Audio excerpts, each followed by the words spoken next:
welcome to Plus One Forward, the podcast powered by the Apocalypse, where we talk about tabletop role-playing games using or inspired by the Apocalypse engine. I'm your MC today, Rach, and I'm joined today by my guest, Mikko Kartunen.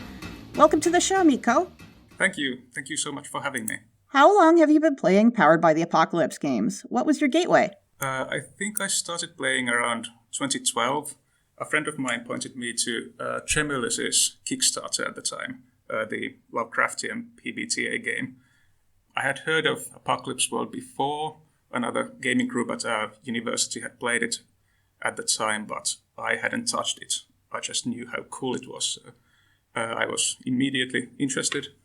I chipped in the Kickstarter and started running it right away. Oh man, it's been a while since I thought about Tremulous. Yeah, I actually haven't played Tremulous since. I played some sessions and a smallish campaign, but since then it's been mostly other hacks and Dungeon World and Apocalypse World. When you say other hacks, are those hacks you've been making or hacks other people have been making? Yeah, I've actually done multiple smallish hacks, very lightweight, and played almost 20 sessions, one of those. I've played a limited number of other people's hacks, but since I started designing my own, I had limited time to play other games and I needed some palace cleansers as well. But I've been demoing role-playing at conventions here in Finland, and I've used a stripped-down version of Dungeon World for that. I think I've played Dungeon World a lot, more than any other PBTA game. And eventually we created this card-based version of our light DW. Cool. I think that will bring us to our first segment, since you have lots of Powered by the Apocalypse emceeing experience. Read a Sitch. Read a Sitch is the segment where we talk about a specific part of Powered by the Apocalypse play or table culture that our guest wants to spotlight. So, Mikko, what is some part of Powered by the Apocalypse play that you want to spotlight and talk about today? So I thought we'd talk about player-driven gameplay. I know Plus One Forward has talked about reactive emceeing and proactive emceeing in a previous episode. That was quite a while ago, but yes. Yeah, that's true. And I enjoyed that topic, and I'd like to add some more thoughts on top of that. So what does player-driven gameplay mean to you? To me specifically, it means that the players take the ball when it stops rolling. So when the action stops, it's not the GM that makes the next move, it's the players. And then the GM reacts to those player decisions. I definitely know as a little bit of a shit disturber what that looks like. But I know that some players struggle a bit with that idea. And a lot of Powered by the Apocalypse games talk about looking for that lull when you're an MC where your players don't know what to do. How would you encourage gameplay where your players have a little bit more freedom or feel like they have the ability to take that ball and make the next move? Yeah, exactly as you said, most Apocalypse World derivatives and AW itself states that the GM should make a move when the players roll a fail, when there's a golden opportunity, or when the action stalls. And now when the action stalls, since we are shifting the responsibility to the players, we need to have characters that have active agendas and active players preferably, though I've seen usually passive players turn into super active players once the GM stops moving the story forward and gives them the space to maneuver in the fiction. So player buy-in is definitely important. I've definitely seen that phenomenon where players that feel a little bit more withdrawn or introverted do look to the outspoken player for more direction. And I find that sometimes can lead to an unbalanced spotlight at the table. Do you have any advice to players or MCs about sharing the spotlight better if you have a player who might be a little bit more withdrawn at the table? At least I've been keeping it simple. Just try to ask the players what they're doing in equal measure, making sure that everyone has a chance to say something. And if someone's been, for example, out of the scene for a longer time, ask them what they're going to do. I think these should help at least give them enough room to do things in the fiction. If it's a deeper problem, I think you should just take the discussion on the meta level, perhaps between sessions, and ask the player whether they actually want to drive the action or whether they are just fine hanging in the background and seeing where the story goes. Do you have any examples of troubleshooting a table like that in your home campaigns or maybe a convention campaign? Yeah, the convention game, those are specifically interesting since the players don't know each other. They have very varying amounts of experience about role-playing games in general, and some of them are quite loud, others are not. So taking things slow is definitely important, and I do have experience about that. I'm not sure whether there's any major revelations that I can give other GMs, but just listening to the table's vibe and giving the more quiet people room with specific questions, maybe even leading questions that already have the action built in, so they only need to decide whether they hit the orc or talk to it, for example. That makes the barrier for play as low as possible, so they don't freeze trying to think what they could do when there's so much they could do. I think you had used a phrase earlier on that I want to bring some attention to keep it slow and give space, because I think there is a sense that Powered by the Apocalypse games are very fast and very quick, and you have to be on your feet.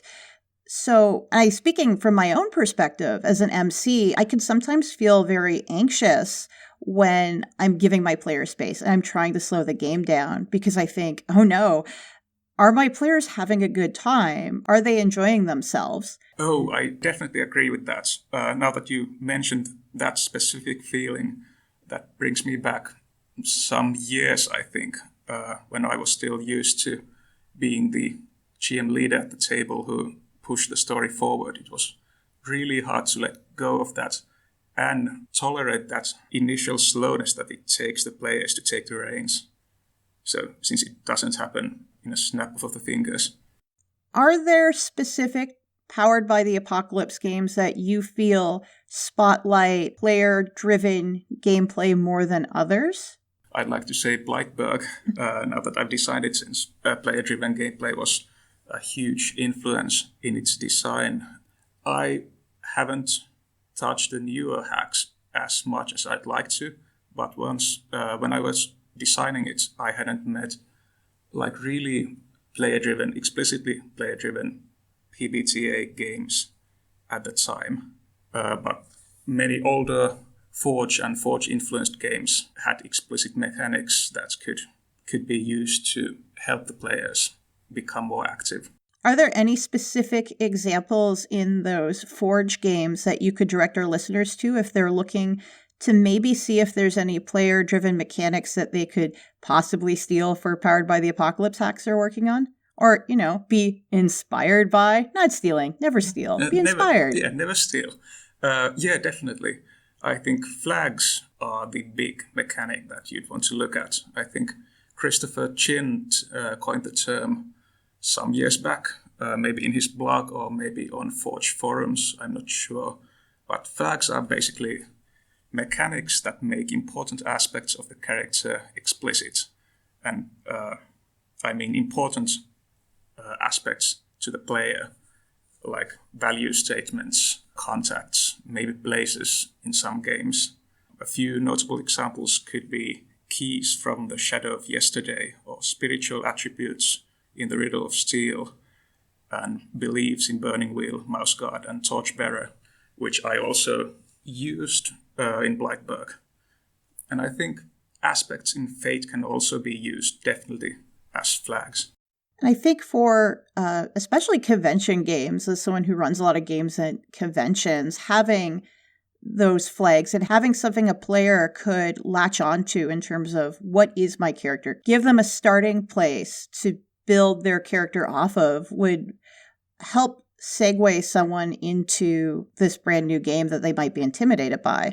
Yeah, definitely, especially if the flag somehow gives the player direction and a goal for the character.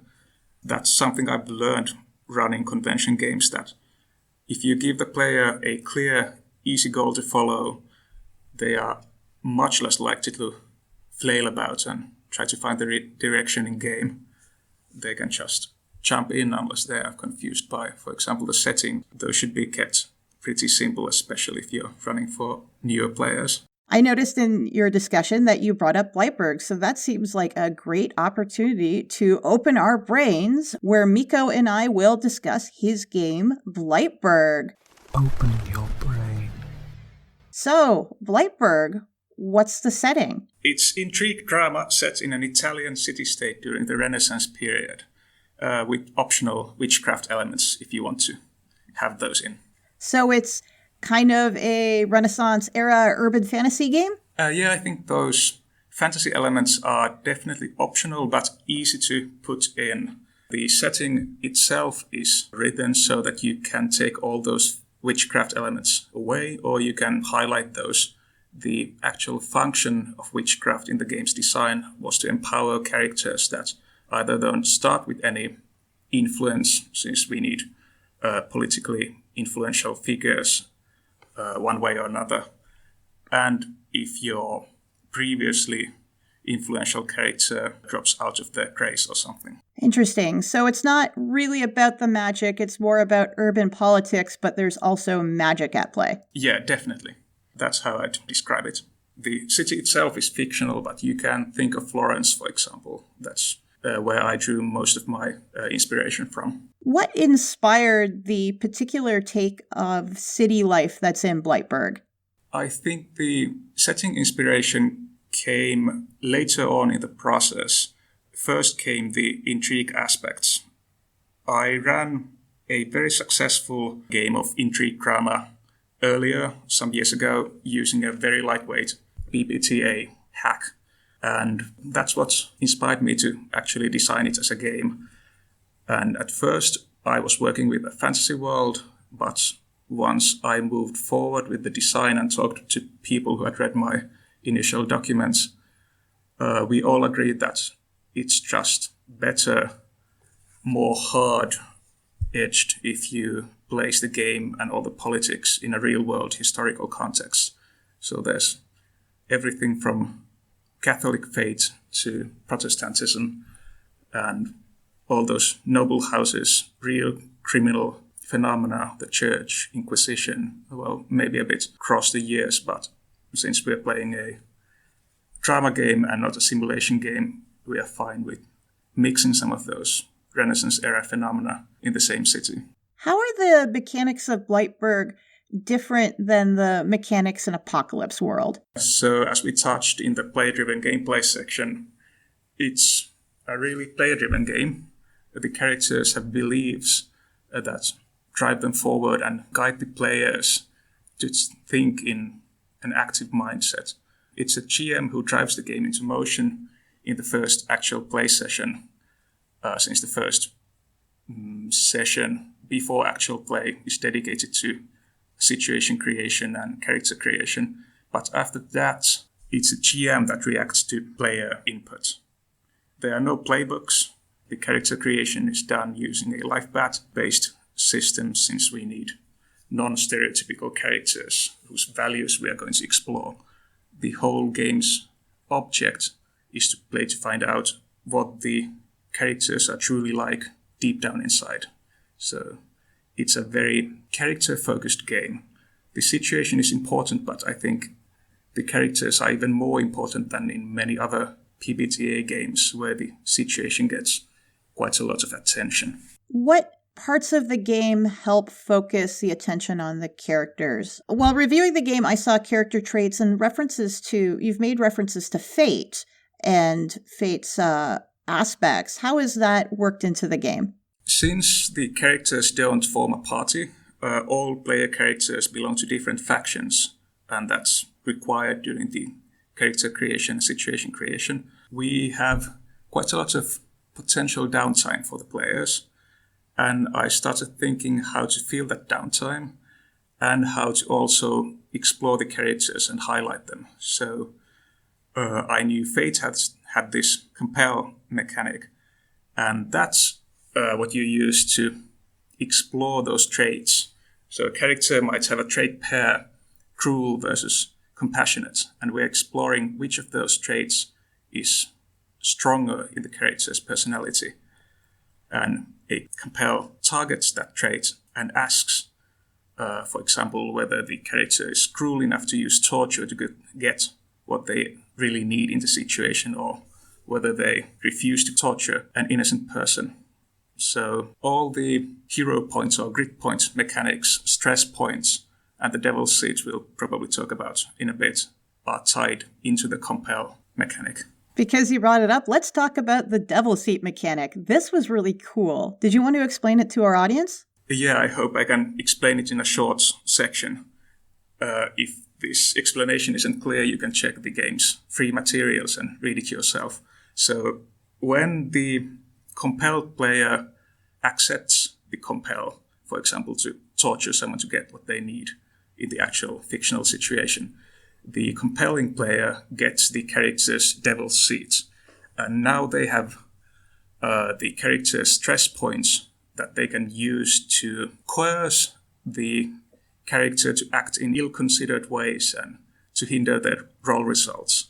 So both of these mechanics work from the audience position and are ways to explore the characters and add interesting turns and twists to the narrative. So the thought I had when reading over the game was that the devil seat does allow another player to compel and encourage the target player to work in a way that's ill-conceived and make like bad judgment calls, basically. So naturally, because I'm the type of person who likes tweaking with systems, is it meant to be always negative? Could I, if there was another player who had a character who was very violent and very aggressive, use the devil's seat to compel them to be more charitable, to make a decision that might not be in the best interest of the character, but not necessarily in the player? That's a really interesting question.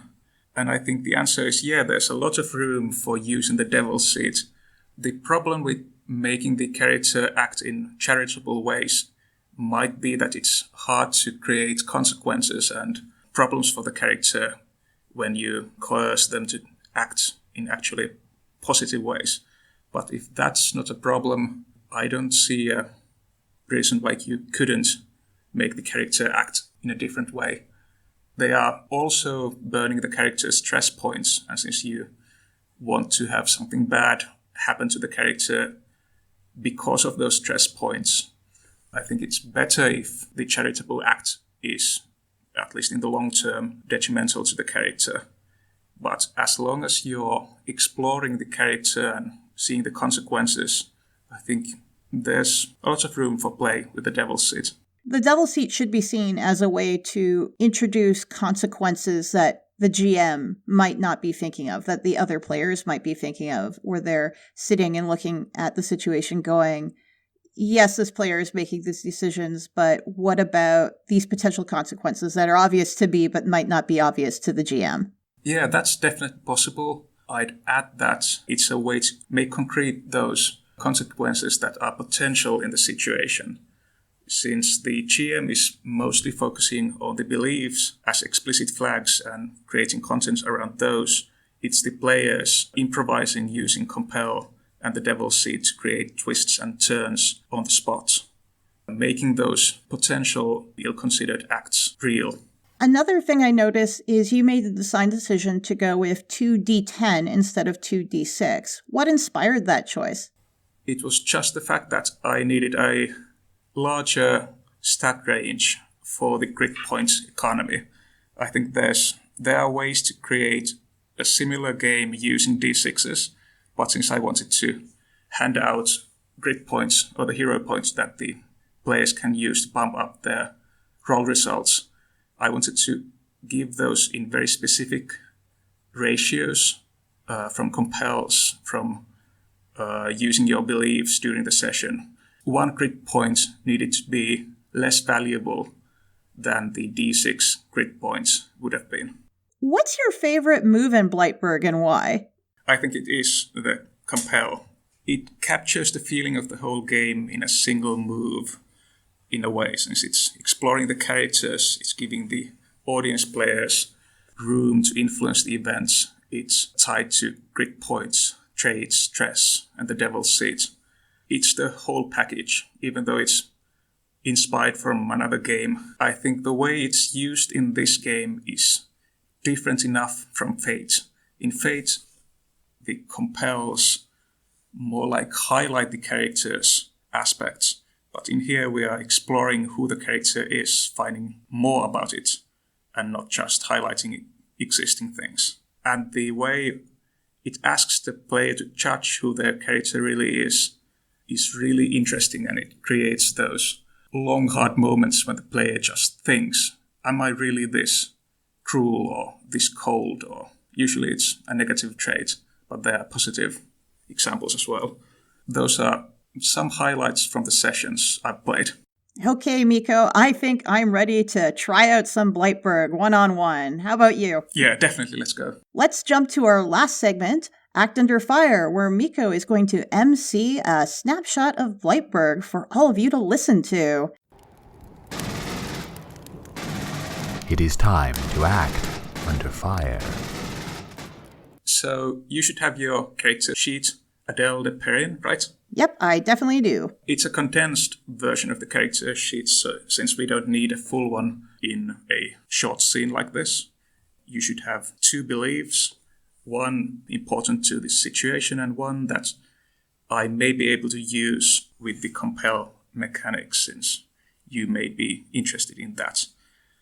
You have a trait pair that I can compel, you have all stats +1 and some grid points, so we see how those rolls can be improved if you happen to roll badly. Yeah, I think we should take a moment to just introduce what those 2 beliefs are. Yep. So the situational belief I have is a prospering city requires stability, but my personal belief is curiosity is what separates the successful from the idle. And those long-term goals and next actions are also part of the beliefs, and they kind of flow from the value base to create the forward-moving element in the belief. So for our audience, the long-term goals, is that something that the player wants to complete before the end of the campaign? I'd say it's more about the journey than the destination. These are things that can change, and is usually very interesting if they change. That means character change and their priorities and values change. But it's in the moment the thing that they are driving toward.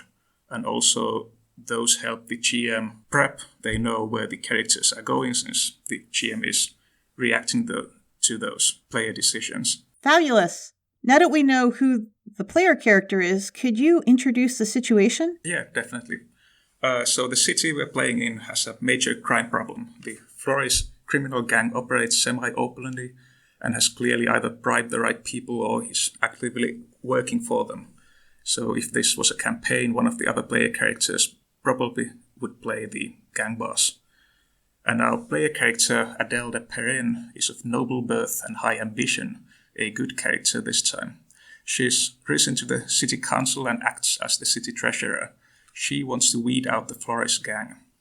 The watch captain, Batista Comaco, has investigated the gang's activities for months, but hasn't gotten any results. Adele believes he's either an idiot or corrupt. In this game, most likely the latter. And if we were playing a campaign, Batista would probably be a player character as well. To make matters more complicated, the rumor has it that Batista's son, Claudio, isn't actually Batista's. The curious Adele would like to know whose son Claudio really is, since it's always good to know some extra info. We'll see if this comes into play. The main point of the scene is still the negotiation between Adele and Batista. We'll try to trigger a move and maybe find an opportunity for compel, and see whether Adele does something about Claudio immediately. Adele has arranged a meeting with Batista and has arrived at his house. The scene starts when Batista's servant comes to take Adele to his drawing room. And with that, we are ready to start if you don't have any questions. Nope, we are going to start in the watch captain's drawing room, correct? Yeah, just going in there. If you would follow me, my lady. Thank you. The servant says and takes you to Batista. Both Battista and Claudio are present. Claudio is a, let's say, 5-year-old child playing with his toys, while Battista sits at an expensive table waiting for you, swinging his wine glass impatiently. Hello, Adele. What brings you here? I think this is a great opportunity to trigger a move immediately because Adele is going to try to size him up before the conversation starts. Makes sense. What move would that trigger? So if you're just reading his body language, like in Apocalypse World's Read a Person, you can do just that. So I rolled an 11. What does that get me? It's hold 1.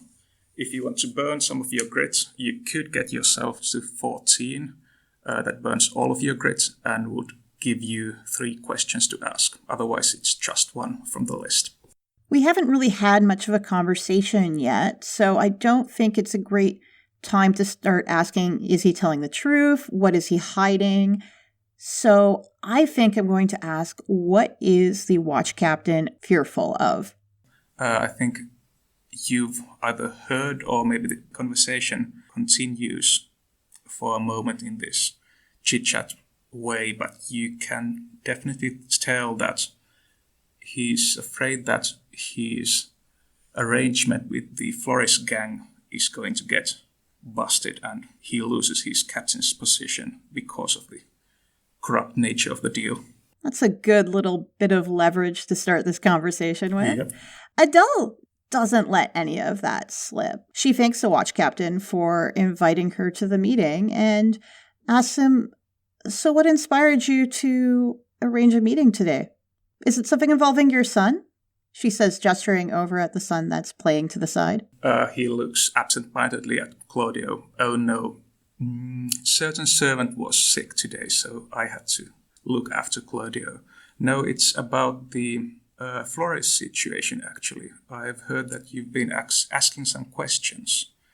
Would you mind telling me whether you want anything concrete out of that, or should we just continue our investigation at the watch? Well, after reviewing all the notes from the investigation, I think we're rapidly approaching a point where we need to take some direct action. Oh, but haven't we been taking direct action for many months? We've been investigating and we've had multiple good clues, but all of them just vanish when we try to act on them. Oh, I'm sorry I didn't make myself transparently clear. I mean direct action to shut down their operations, not this investigation. I mean, we have plenty of evidence. I think what we need to, what I'm going to propose is I think we need to conduct a raid. There's only so much evidence we can gather for these means. And if we are wrong, if the raid turns out to be nothing, I think that would be a problematic situation for the watch and its already damaged reputation. What's the worst thing you think is going to happen, Captain? That the Flores family cuts the money flow to the city through all the merchant networks, and we lose part of our watch as a result. It's not a pretty situation. Would you really want us to do such a risky move? I think funding should be the least of your worries right now. I mean, think about the amount of crime and disruption that the Florence family is bringing to the city. There will always be more money. I'm actually, as a GM, going to compel you now for righteous, since Battista is clearly avoiding you and trying to find all sorts of excuses to not do the raid. I want you to threaten him that he's going to lose his captain's position if he doesn't do it. And now you as a player have to judge Adele whether she would really do such a threat to the watch captain's face or not. Oh, definitely yes. Definitely yes. I'm going to threaten him straight up. I think Adele will turn to him and say, there will always be more money and there will always be more watch captains if you aren't brave enough to take this on yourself. Sounds like a threaten. Do the roll. Yep, I'm going to make me a threat roll, and that is a threat roll with a 12. 12. So now you have a weak hit, with your roll, but you have 3 grit points that you could use to bump up your roll to a full hits at 14. That would cost 2 grit points. Would you? Oh, I feel very compelled to act righteously here, so we're going to burn that grit. We're going to spend 2 grit and make it a 14. Yep. So he has to decide whether he's refusing and suffering the consequences, so probably losing his captain's position, not likely. Submit and do what you want, or beg and explain. I don't think the watch captain is one to beg, so he needs to submit. He says, "You make yourself very clear, Council Member Adele. We'll gather a raiding force tomorrow, but I do hope you're right about this, since the backlash from the Flores family may be quite extensive and may extend to the city council as well if we're not right." Did you have anything else? Well, likewise, for standing up and protecting the city, you have the backing of city council right now. I mean, if that wasn't obvious, being head of the city watch, she really tries to build up the idea that he's got more power if he follows her than lets his fears take control, even if he might be slightly corrupted. Yeah, he's in a difficult position, but he really needs to cooperate with you and the city council. So I thank you. I hope we don't need too much more budget after this raid. I'll be in touch. Adele sees one last opportunity that might be, as the expression goes, gilding the lily, because she really wants to take a moment eventually to talk with the watch captain's son, right? Yep. That's part of my beliefs. And I think she's going to try to manipulate and say, what servant was supposed to be looking after your son today? But in a bit more of an elegant way.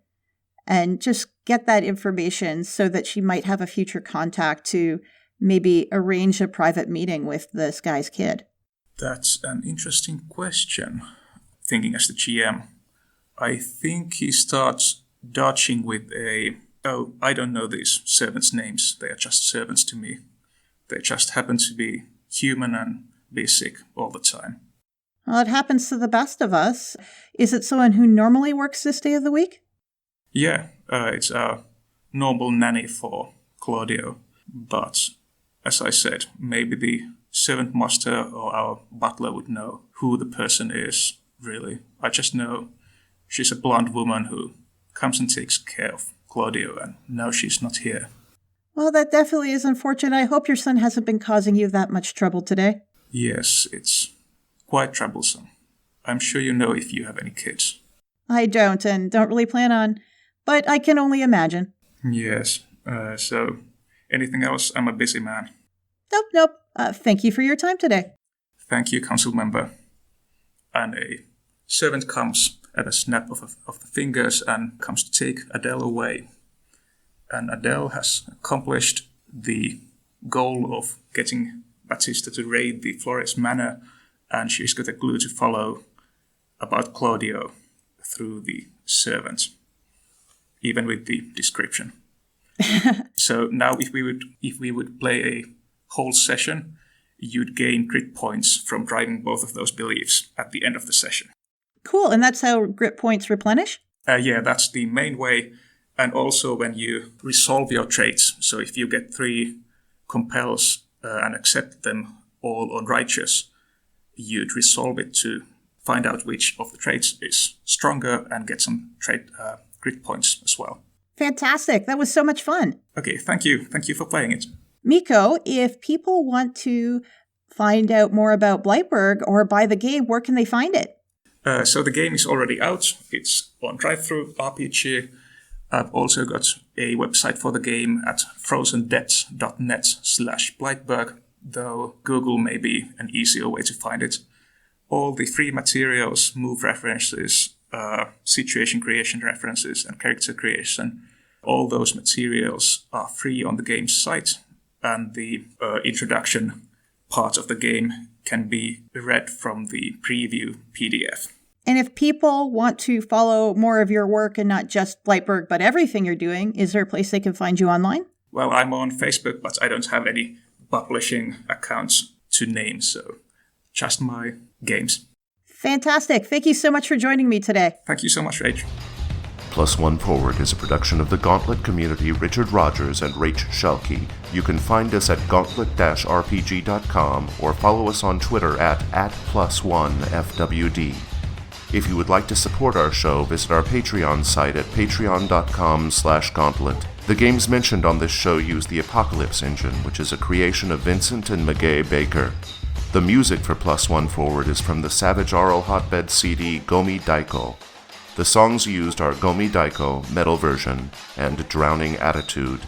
You can find more amazing tunes by Savage Aural Hotbed on their website, www.savageauralhotbed.com.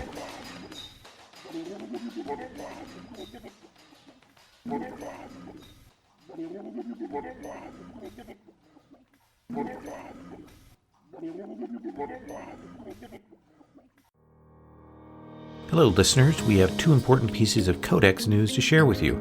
The first is that the hardcover edition of Codex Volume 1 is now available for purchase through Indie Press Revolution. This book is an exquisitely crafted journey into the early days of Codex magazine. It features the first 13 issues of Codex, including the original test issue, Codex Blood, as well as the Discern Realities Dungeon World Annual. The book features 300 full-color pages, 150 GSM paper, a spot UV cover, and a ribbon bookmark. It's a fantastic collector's item and would make a wonderful holiday gift.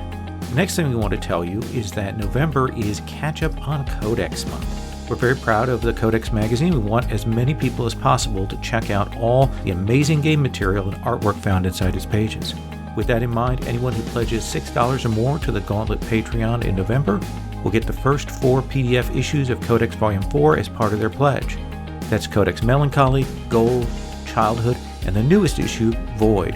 These are easily 4 of the best issues we have ever produced, and you can get them all for a single pledge in November. And you'll get a new issue of Codex every month so long as your pledge stays active. So please check out the beautiful hardcover Codex Volume 1 book and the Catch Up on Codex Patreon special. We'll have links in the show notes.